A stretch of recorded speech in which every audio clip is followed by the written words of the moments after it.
Alright guys, welcome back to Formula 1 News. Toto Wolff has revealed that he intends to have serious conversations with George Russell over the coming days and weeks, especially after comments are raised by Russell over the last few days with regard to his battles with Hamilton over the most recent season and what to expect going forwards. Russell says that he intends to absolutely beat Hamilton going into next season. That is his target. Does Wolff see it differently, especially in terms of their World Drivers' Championship aspirations? Very much intriguing your thoughts in the comments below. Hit the like button if you enjoy. Subscribe if you're new as always, I greatly appreciate it. First of all, for you guys, I know a few of you have seen this already, but Business F1 magazine, so controversial source, journalism, whatever you want to say. A few of you guys have pointed out to me today that this is their free issue here from January 2024. They only, you can only see a certain part of the magazine, but if you go to the final page, you'll find this. There's me in the corner. This is my LinkedIn picture. So you guys might remember, maybe a month or so ago, we talked about some sort of conflict of interest. I think it was actually about the Toto Wolff thing that I believe these guys initially reported on, right? Was it not Business F1 magazine's report that led to all the drama with the FIA versus Toto Wolff when the FIA then kind of doubled down on their investigation that's now been rescinded? So as a result of all this, there was lots of talk about, well, hang on a second, should the FIA be considering other potential conflicts of interest? And I talked about a very widely discussed one.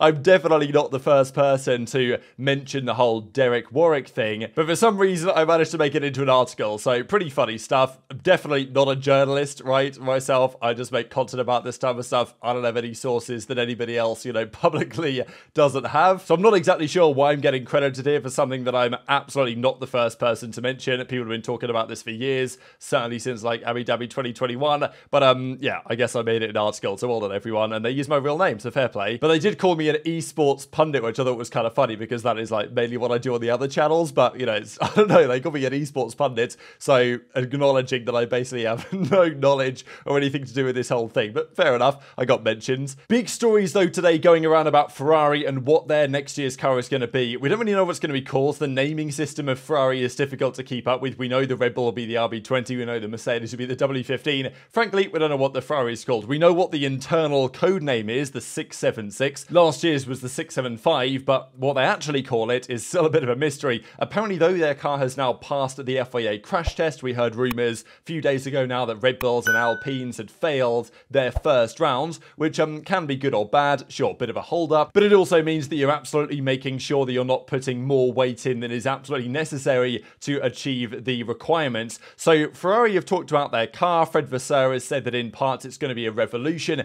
95% of the components are going to be different, but they have said that they will build upon to some degree last year's package and intend to find improvements. Because to be fair, at the end of the season, ever since the Japan upgrades that of course Charles Leclerc significantly liked, he had a very competitive final few races. Brazil, obviously qualifying was very good. Who knows how Leclerc might have gone in that Grand Prix. And of course, Las Vegas was a great example of him actually competing with Verstappen head-to-head in the first stint and even overtaking him towards the end of the medium tyres. Sure, on the harder tyre, I believe, the Red Bull was significantly faster, but even then, Leclerc got that crazy move done on Perez to close out the Grand Prix. So, Ferrari and Leclerc especially were looking really good at the end of last season. They will try to build on the version of the car they had from Japan onwards, and the rumour has it, according to Formula Uno, good sources at Ferrari, that they have found in the wind tunnel 30 points of downforce. Now, what does this mean? What are these arbitrary numbers, points of downforce? We'll see what that translates to here in a second, but apparently compared to their Japan spec, they have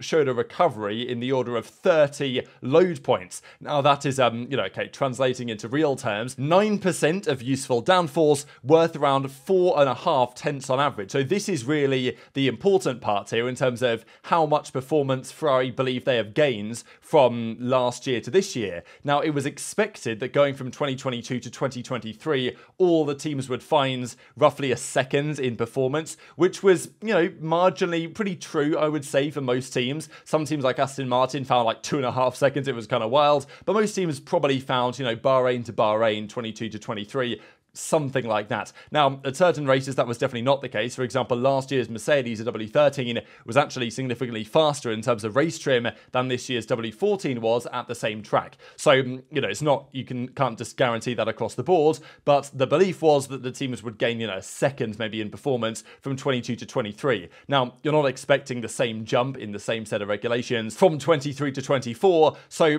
half a second improvement is probably decent going, but we know what Ferrari say, especially in terms of off-season hyping up their car, isn't always the same as what they actually deliver. So the article goes on to say that McLaren also believe that they will find the same amount, so half a second. Now, the real gain of that half a second downforce improvement is tough to actually quantify. There's so many other technical factors involved here. But, let's say this new car is half a second faster per lap than the old car. That's kind of what the numbers and the rumours seem to indicate. That apparently is what McLaren are also looking to find, or believe they will find, or have found, to remain competitive at the beginning of next season. But the issue is, for these teams, is that, sure, you find half a second in the wind tunnel.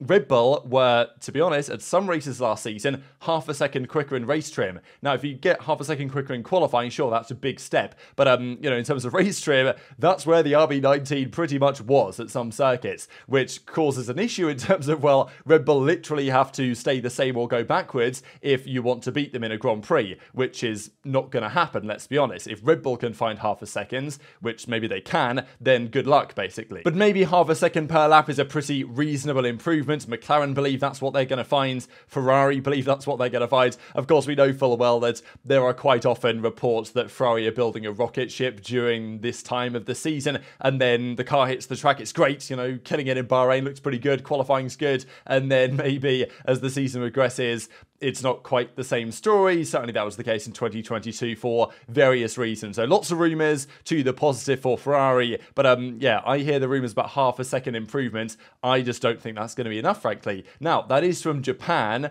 to, from Japan to now, right? So it's the most recent Ferrari spec to next year's car. And to be fair, the most recent Ferrari spec was pretty, it wasn't on par with the Red Bull, but in some ways, in the hands of Leclerc, it wasn't too far off. So half a second improvement on that would make it a faster car than last year's RB19, but that was an RB19 that hadn't been upgraded for a very long time, and an RB19 that is going to be developed significantly into this year's RB20, we believe. Now, Mercedes are having similar questions. We haven't heard rumours yet on how much Mercedes have found in the wind tunnel, but they've said that they've found lots of time and found lots of improvements theoretically. But of course, there's a difference between the wind tunnel situation, the simulator situation, and the reality of putting your car on the track. Because if the simulations are all that mattered, Mercedes would have dominated 2022 with their zero pod concept that was apparently going to be like a second faster than their Barcelona spec, and therefore was going to completely dominate the season. That, of course, never happened. But the more competitive Mercedes gets, I saw an interesting video from the race earlier today that was discussing some of the points that we made just yesterday on the Russell versus Hamilton thing, and how spicy that could potentially get, especially when compared to the other teammate rivalries at the front end of the field. We know that Max feels zero pressure from Checo. Max is 100% confident that he could batter Checo any weekend that he likes. And even when asked the question by AMUS on, after 4 races, himself and Checo had split the races 2 apiece. It was even. From Miami onwards, you took off. Why was that? But Max says, you have to paint the whole picture. I had to start from 15th in Saudi Arabia because of the gearbox, whatever issue he had during qualifying. I was then penalised, got unlucky with the safety car in Baku, and then was behind Perez for the rest of the Grand Prix. So from my perspective, it's not entirely fair to talk about it being even, because it wasn't like that from my point of view. It was closer, but you have to take into account all the circumstances that led to it. That distorted the impression to some extent. So basically saying, I was smashing every weekend, I just got unlucky is the reason why he didn't win in Baku and, of course, in Jeddah. So kind of roasting Perez a little bit, but also making it very clear that Max, he's not feeling any pressure from his teammates, which is a positive and a negative. Maybe if you're not feeling pressure, you get complacent. I'm not sure Max will get complacent, but it also means that you can focus 100% on battling the competition, which was helpful to Hamilton in, 2018, for example, 2017, especially when he was battling Vettel. With Bottas alongside him, not producing the threat that he has from Rosberg back in the day, and even the threat that he has today from George Russell, who in terms of raw and outright pace that we have seen over the last couple of seasons has actually been very marginally faster than Hamilton in qualifying over the last couple of years. This doesn't paint the entire picture of what the race situation is. We know Russell's a great qualifier. Hamilton's probably regressed somewhat in that aspect over the last couple of years, you could argue. Maybe just lack of confidence in this current set of regulations. But this was a screenshot from that race video where, this is Russell's qualifying delta to Hamilton, and this is Hamilton's qualifying delta, these are all Hamilton's advantage compared to Rosberg and compared to Bottas over the years he was alongside them as a teammate. But still, in race trim, there's no denying who the stronger driver is, and if the Mercedes W15 is more competitive, we are in for, I think, an absolute, some serious battles on track between the two of them, which is good for entertainment value for sure, but it's not good for the internal team perspective. Toto Wolff does not want a repeat of Rosberg-Hamilton 2014 to 2016, and at that time, they could almost kind of get away with it because their competition was so far behind. Next year, that will absolutely not be the case. They cannot afford Hamilton and Russell to come together as they did in Qatar.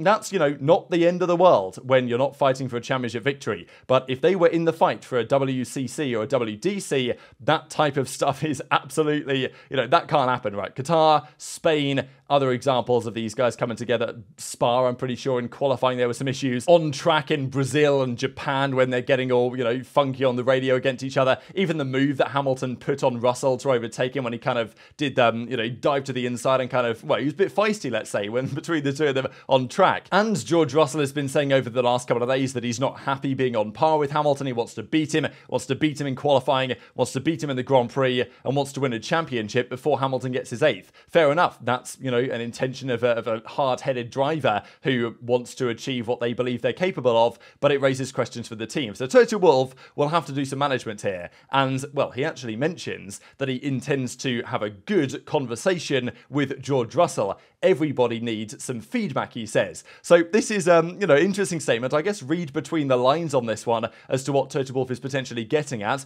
but we'll have a good conversation. Everyone needs some good feedback. He is a strong character, George. He came out of the summer very strong. He changed his approach a little bit. That was good. Then it swung the other way around and Lewis performed extraordinarily well. I think swings happen from track to track with these fragile cars. You can go from a very good weekend to a very bad one very suddenly. We saw, obviously Canada and then Singapore and even Japan, to be honest, a bit of a stinker from George, really, because he went for that one-stop strategy. He was, and it was interesting, right? The fact that George went for that one-stop, because the one-stop was clearly not a strategy that was going to win him the Grand Prix, Russell, or even really get him a podium.